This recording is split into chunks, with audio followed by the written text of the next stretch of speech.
Hi, and welcome back to the channel. Today, we're doing another Broke Millennial reacts to the CNBC series Millennial Money.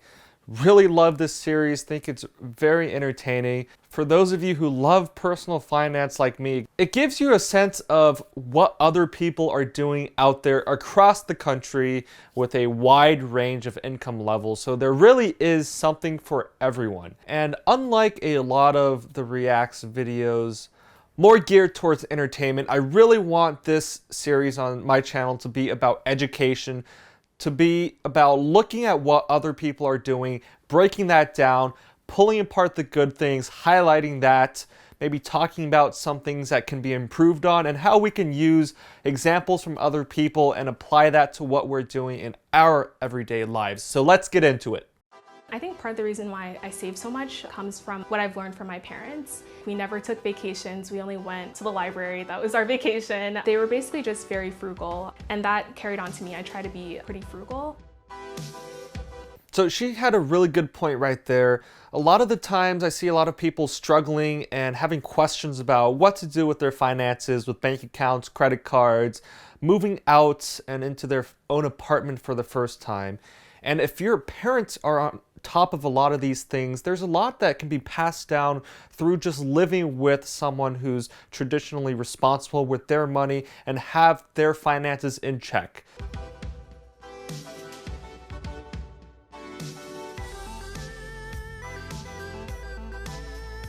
Hi, my name is Bacola Ayodele. I'm 25 years old, and I make $210,000 every year and live in New York City.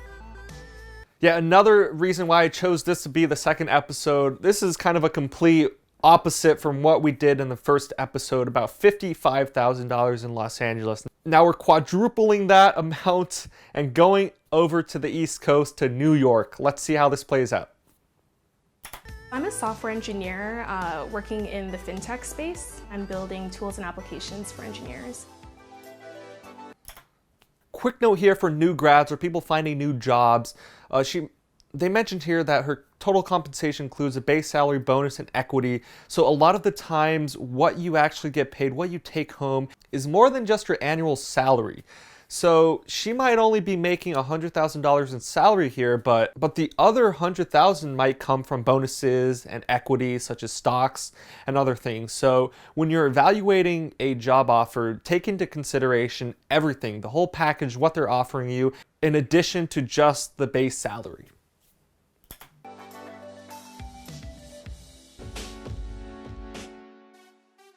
So I'm actually obsessed with tracking things. Like I track my calories, I track my workouts, and I also track my money.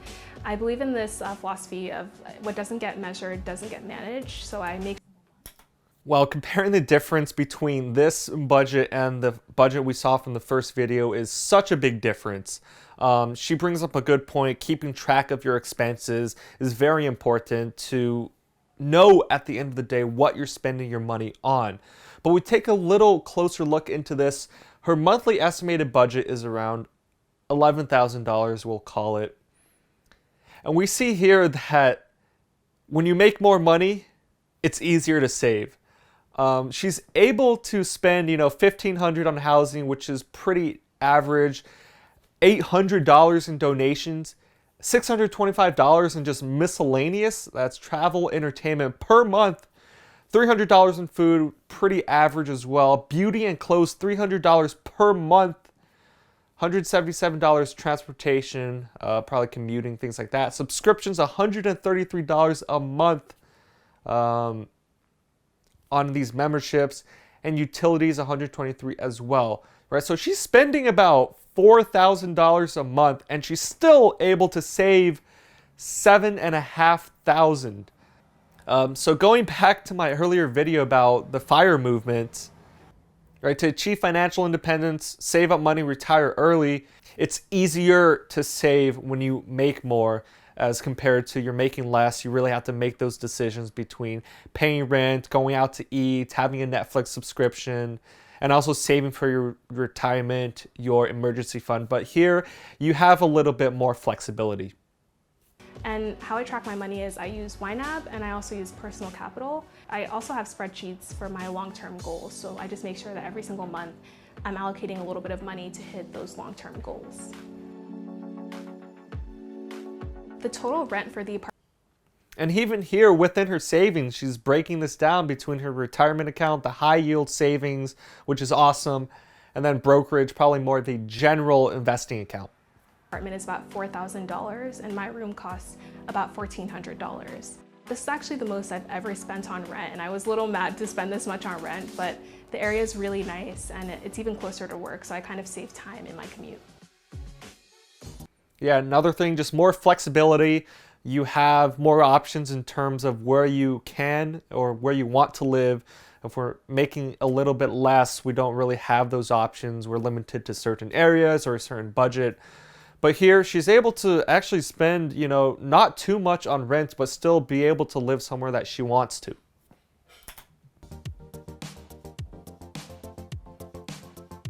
So I was born in Nigeria and I moved here when I was 6 years old. And we moved into like an inner city neighborhood when we first got here. And my parents really hustled and worked hard to get us to a better neighborhood.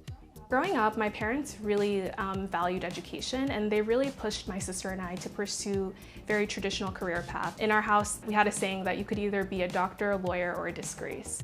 I actually majored in political science in college with the hopes of becoming a lawyer, but after working in a law-related field, I realized that this was not for me. So I looked back at classes in college that I really liked, and one of the classes I really loved in college were my computer science classes. I decided to quit my job and do a sabbatical. During my time doing a sabbatical, I joined the Recurse Center. The Recurse Center is sort of like an engineering retreat where you can learn how to program and just sort of build new projects. It was totally free. I think this is a pretty bold move for someone switching career fields that early on. And it looks like it really worked out for her. Great for her. And it took 3 months, and then after that, 3 months later, I got a job. I got so many rejections left and right, and I just had to learn to just be a little bit more persistent and to keep pushing. We're getting our account balance, and then we're just returning self-dot accounts. So it's just easy. It can be kind of a little isolating to be the only Black woman, but I really just try to connect with other Black women and people of color in the software engineering space. I've been stopped a bunch of times from entering my job because they thought I just didn't work in the building. It's just crazy that things like that happen. Tech and software engineering is a really great career path. You get to work on really amazing projects, and you can earn a really good living doing this.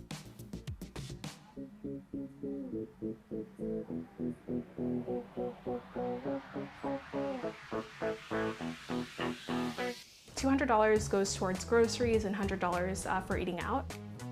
I grew up on meal prep. My mom always made us some jollof rice in the house, so I usually meal prep my meal.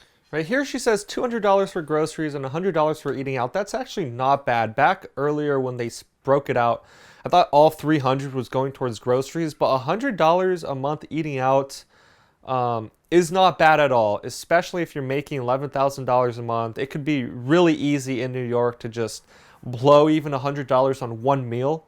So I'm really surprised that that number isn't higher, but really good for her on watching those expenses. That's good, okay, good. Me and my friends, we do other things other than just going out for dinner and brunch. This is kind of a minor detail that I caught, but going back to talking about your family environment and the environment that you grow up in, being in a place where you're exposed to cooking, meal prepping, and eating at home as opposed to maybe buying food, frozen dinners, or eating out all the time, makes it a lot easier for you to save money by cooking at home when you're older and you move out. Right? I know some people that had problems making rice or just making boxed mac and cheese. So obviously it's going to be a lot harder for someone, new college grad, going into first job, first apartment, to pick up on those cooking habits and those skills if they didn't really have those growing up or through college. Yeah, that's really cool as well. If the people you're around have the same mindset as you, you can definitely find a lot of alternative group activities other than going out to restaurants, going out to bars and clubs, and spending a lot of money in those social environments. So instead of grabbing dinner, we'll just do a class pass instead and like go to a dance class. Or I just invite friends over, sometimes we'll just cook together. It's just a way for all of us to save money.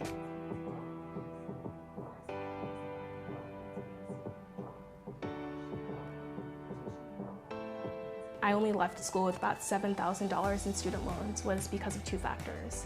The first factor was the fact that I got needs-based financial aid from my college so that my tuition and room and board, half of it was paid and covered for by my school.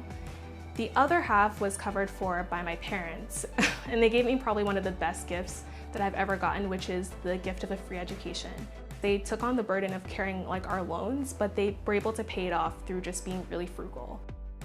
Once again, being able to graduate debt-free goes a long way towards being able to save up when you're not having to put money out of your paycheck towards paying off loans or debt. Starting off debt-free with a clean slate is the easiest way to put you on a road to success and to savings.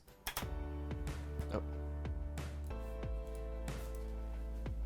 My parents just always donated like 10% of their salary. They see that as like a gift to God. So they've really encouraged me to do the same thing. So some of that money goes back to my parents because they've done a lot for me, and the remaining goes to like other organizations that I really care about.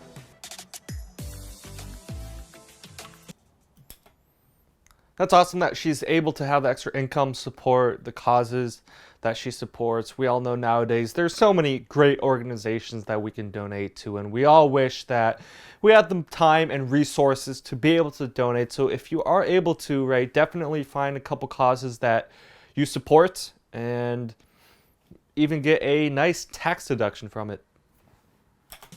I love exercising so much. Exercising has helped me like live in New York City. It's honestly one of the most stressful places to live in, but maintaining an exercise routine really helps me reduce my stress and really helps me with my mental health.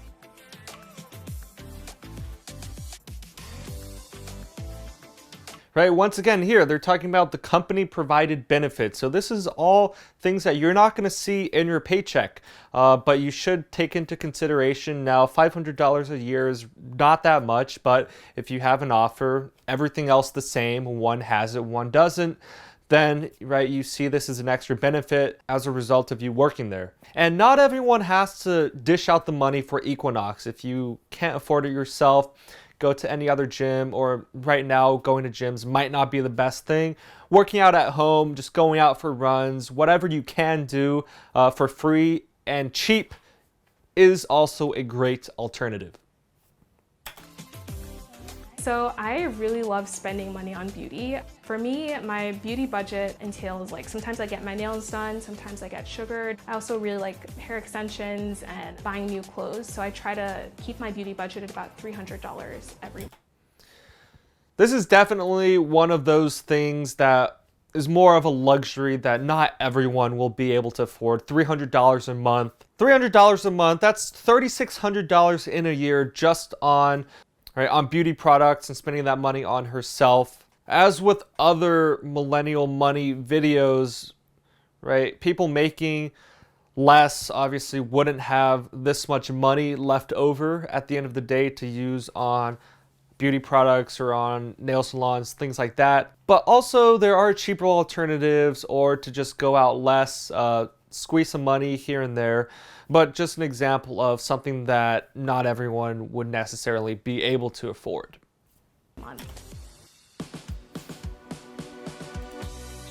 I try to be pretty frugal. It's funny because like when I first graduated from college, I was living paycheck to paycheck on my first salary, and it wasn't because I was making like too little, it was just because I wasn't being smart with my money. And it wasn't until like I wanted to leave my job that I realized the importance and the power of having savings.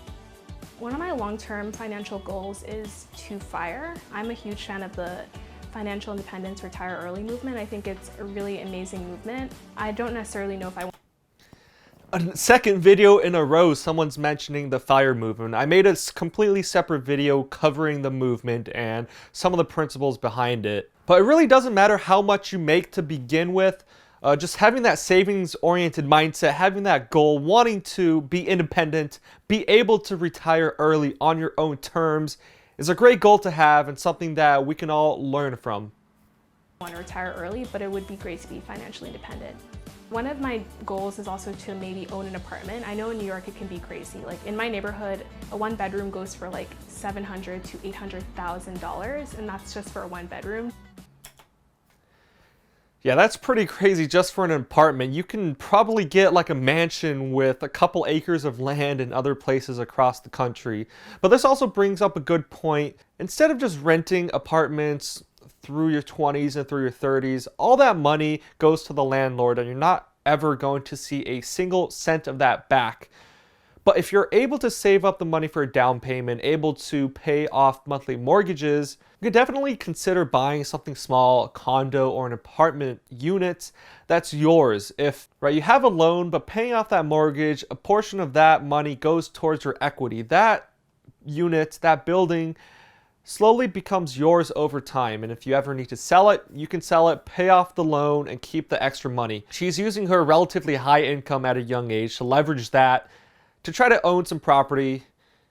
And like a lot of people, even if you own a piece of property, you make more money, you don't have to sell it. You can rent it out, move out somewhere new, get another unit. And as long as you can afford that, you have the income to support it. It's definitely another way to diversify your income and diversify your investments.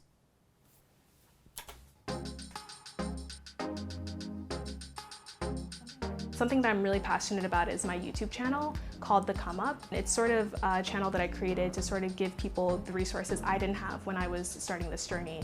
Hey guys, welcome back to the channel. There are not that many Black women in tech, so I just wanted to sort of show that there are Black women in tech and just sort of provide as many resources as possible.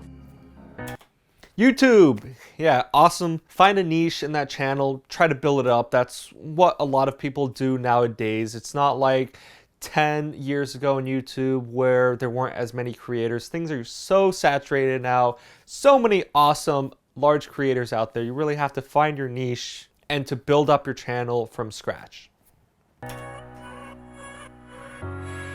I didn't really grow up getting to take international trips. We only traveled like to the libraries, so I kind of like do it to the max now. So I try to take one international trip every year with my boyfriend. I take girls trips with my friends. I'm also in a long distance relationship, so that like flying back and forth from New York to LA also adds a little bit more into my travel budget.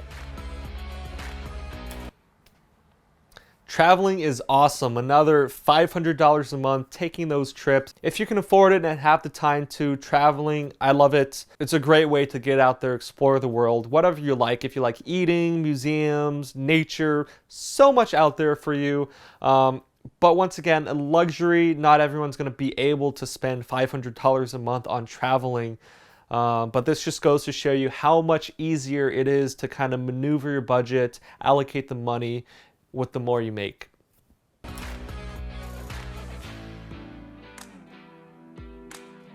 Basically all of my family is in Nigeria, like all of my family except for like one of my uncles and my sister, my mom, my dad.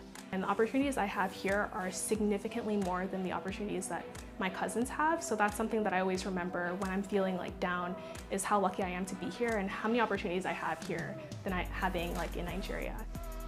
The most important lesson I've learned about money is that like money can just give you a lot of opportunities, a lot of options. Like in New York City, you're just constantly surrounded by like people who are extremely wealthy, but also people who are extremely poor. And then going to the college that I went to school with kids whose parents were millionaires and billionaires. So I could actually see like how money can give you like options and opportunities and the things you don't have to think about when you have a higher. Right, I think that's a really great way to put it. There's always this debate going on. Does money buy you happiness? Can you truly be happy with just a lot of money? But putting it this way, money gives you opportunities.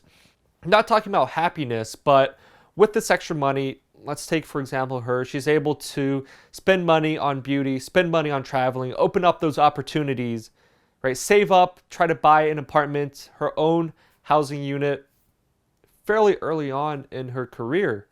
So if anything, money does give you a lot more opportunity. You're not stressed about it. You're not spending most of your time working to make ends meet. You can have leisure time, use that money on things that you want to. Whether or not you're happy or not with the money can be debated, but it definitely opens the door up, gives you opportunity to do what you want with your life.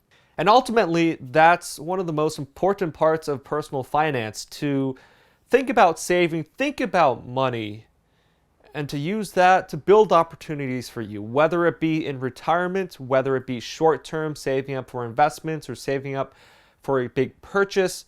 It's having those opportunities to do what you want, and that's what I think is really great about the personal finance community. We're really there to help. Some entertainment, but I do believe a lot of the content is great, and if we can really educate the people, and if we can really educate people, or even just get people aware about it, start talking about it, it can really go a long ways towards helping out future generations. Income. So that's part of the reason I try to work as hard as I can, just so I can also give myself and my family those opportunities. But yeah, once again, another awesome episode. I think it was great to see the contrast between the 55,000 in LA to the 210 in New York. To see the contrast and to take this as a learning opportunity to see how different people spend their money and think about saving once again. So if you like the video, love the series, be sure to give this video a like. If you're not subscribed to the channel, hit that subscribe button, notification icon to stay up to date with all new videos and uploads. But thanks for taking the time to watch. Have a great rest of your day. Peace out.